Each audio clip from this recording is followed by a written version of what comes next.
in the world of strange connections, you have Chris Young, you have Kim Kardashian, and you have Donald Trump.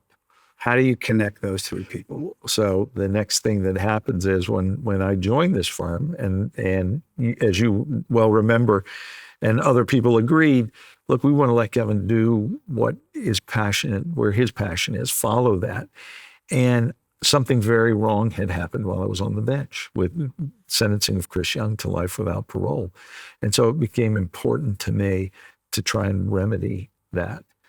And the way to do that was work on clemency, see if we could get the president to grant clemency to Chris, because it was the only way this young man was going to be able to re-enter society.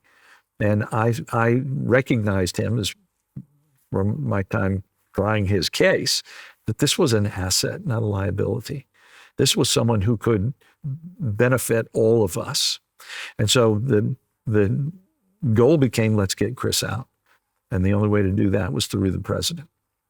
And Kim Kardashian had seen and heard this story and became involved and was able to get us a meeting with the President of the United States where I could sit in the Oval Office across from that desk and say, Mr. President, here is why Chris Young and others like him, but in this case, Chris Young deserves clemency.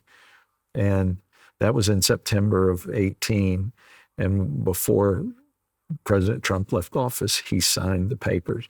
And his order granting clemency, it was time served. This was not a pardon. Chris had done what he was accused of doing. It was clemency to time served.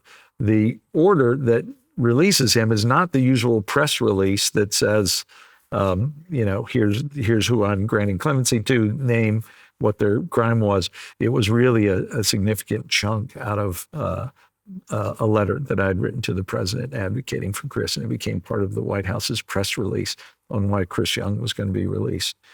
And Chris was granted clemency within a few weeks. He was home. I was able to meet him at the airport when he was returned to Nashville.